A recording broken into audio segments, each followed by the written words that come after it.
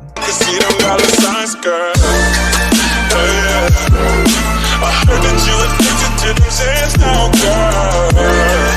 Go ahead with your slippy ass. Go ahead, go ahead. Shawty